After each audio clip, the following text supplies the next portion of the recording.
បាទសួស្តីលោកលោកស្រីអ្នកនាងកញ្ញានិងប្រិយមិត្តរបស់ធុបព្រីជាទីមេត្រីបាទថ្ងៃនេះធុបព្រីខ្ញុំបានដកស្រង់នៅខ្សែភាពយន្តភាគថៃវិញម្ដងមកក្រោមចំណងជើងថាព្រះអាទិត្យខិតជិតបេះដូងបាទរឿងនេះពិតជាល្អមើលពិសេសមែនទែនបាទប្រាប់បងប្អូននៅនិយមទស្សនាខ្សែភាពយន្តភាគថៃបាទកុំភ្លេចចុចនៅ link ខាងក្រោមនៃវីដេអូយើងនេះបន្តឬបងប្អូនអាចចូលទៅកាន់ website របស់ធុបព្រីក៏បានដែរបាទដើម្បីចូលទៅកាន់ website របស់ធុបព្រីមិនពិបាកទេបាទបងប្អូនគ្រាន់តែបើកលើ browser មួយក្នុងទូរស័ព្ទដៃ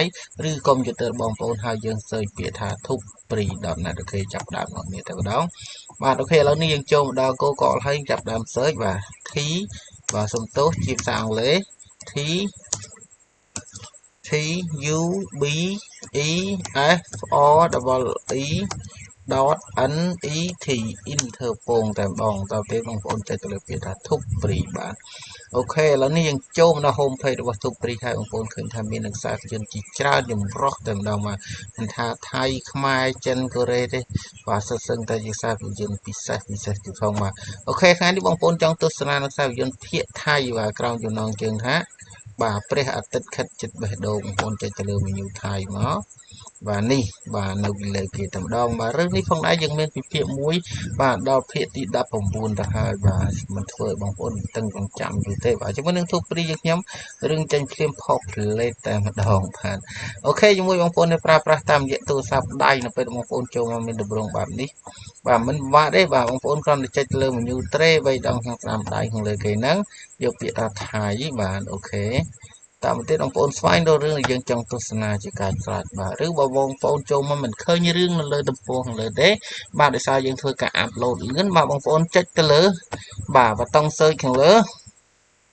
ហើយយើងវាយពាក្យថា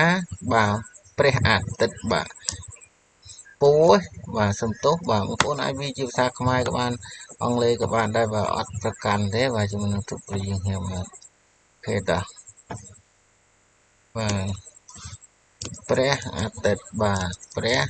អាតួស្អេតតជាងយោបាទតែប៉ុណ្្នឹងតើក៏ចេញដែរបាទបាទនេះនៅខាងលើគេតែម្ដងបាទអូខេជាមួយនឹងបងប្អូនប្រើប្រាស់តាមរយៈទូរស័ព្ទដៃនៅពេលបងប្អូនចូលមកមានទម្រង់បែបនេះបាទហើយចំណែកកុំព្យូទ័រមានទម្រង់បែបនេះបងប្អូនក៏អាច search បានដូចគ្នាបាទព្រះអាទិត្យបាទពណ៌ជើងរោស្អាតអស្អាតតួស្អេតតជាងយោបាទអូខេអេមបាទអរគុណបងប្អូនចុចទៅលើបាទរូបភាពនឹងជាការស្រេចតែម្ដងបាទអូខេអរគុណសម្រាប់បងប្អូនដែលតែងតែគ្រប់គ្រងធុបព្រីយើងខ្ញុំបាទកុំភ្លេចចុចលើ click here មួយដែលកន្លែងលុប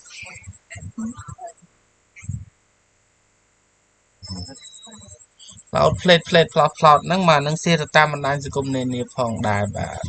បើសិនបងប្អូនមានចម្ងល់មានសំណួរផ្សេងៗអាច comment នៅខាងក្រោមវីដេអូក្នុង YouTube នេះផ្ទាល់បាទអរគុណច្រើនជម្រាបលាបាទ